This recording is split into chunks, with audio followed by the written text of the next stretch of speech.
আজ আমরা যাচ্ছি এক বিশেষ যাত্রার মা তারার আশীর্বাদ নিতে তারাপীঠ মন্দিরে। আমি, আমার মা, আমার বাবা, দিদি, জিজু আর আমার ছোট্ট অনিশ, আমার বোনপো, আর আমাদের সাথে যাচ্ছে আমাদের প্রিয় গোপাল ঠাকুর। চলো আমাদের সাথে তারাপীঠ মন্দিরের ভক্তিময় পরিবেশ অনুভব করো। আমাদের যাত্রা শুরু হয়েছে খুবই আনন্দের সাথে। পরিবার যখন একসাথে থাকে তখন যে কোনো সফরই হয়েও যায় আনন্দের উৎসব। যাবার পথে রাস্তার কিছু ভিউ তোমাদের সাথে শেয়ার করলাম।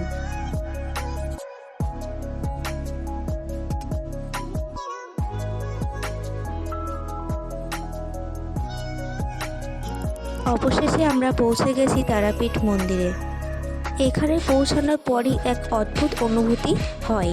চলো মন্দিরের আশেপাশের মেলা মনোরম পরিবেশ তোমাদের সাথে শেয়ার করি।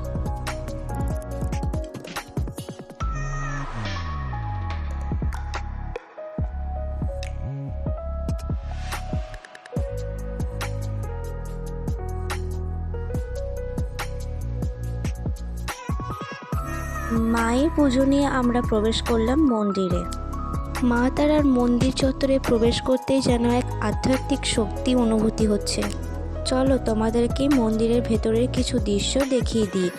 আজ কিন্তু প্রচণ্ড ভিড় ছিল। শুধু আজই নয়, রোজই এমন ভিড় থাকে। হাজার হাজার মানুষ লাইনে দাঁড়িয়ে থাকে মায়ের দর্শনের জন্য, মাকে পুজো দেওয়ার জন্য। এই পবিত্র স্থান যেখানে মা তারার আশীর্বাদ নিতে হাজার হাজার ভক্ত আসেন প্রত্যেক দিন। আমরা সবাই মিলে মা তারার কাছে পুজো দিলাম আর মা তারার কাছে প্রার্থনা করলাম যেন সকলে সুস্থ সবল থাকে।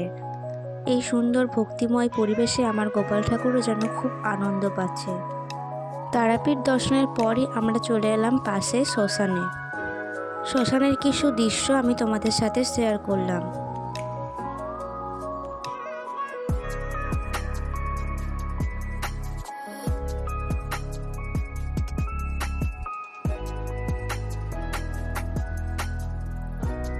শ্মশানের মন্দিরে যেখানে মা তার চরণ রেখে গেছে সেখানে আমরা পুজো দিলাম।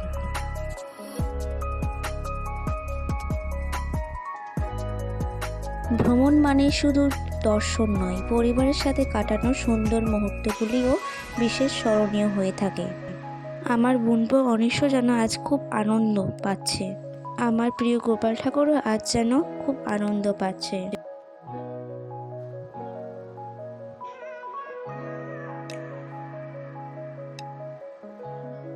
পুজোর পর আমরা সকলে মিলে একটি রেস্টুরেন্টে খেতে গিয়েছিলাম। পুরি ঘুগনি খাওয়ার আনন্দটাই আলাদা।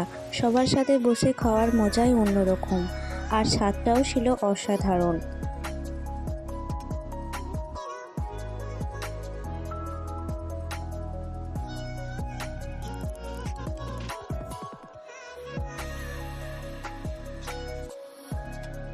খাওয়া দাওয়ার পর আমরা পাশের মন্দিরে ঘুরতে গেছিলাম। আজকের এই পবিত্র যাত্রা আমাদের মনে এক অপরূপ শান্তি এনে দিল। যারা এখনও তারাপীঠ যাননি তারা অবশ্যই একবার ঘুরে আসুন। আশা করি তোমাদের ভিডিওটি ভালো লেগেছে। ভালো লাগলে লাইক, শেয়ার, কমেন্ট করতে ভুলবে না। চ্যানেলটি সাবস্ক্রাইব করো আর নতুন ভিডিও পাওয়ার জন্য বেল আইকন টিপে রাখো। দেখা হবে পরের ভিডিওতে। সবাই ভালো থাকবেন। জয় মা তারা।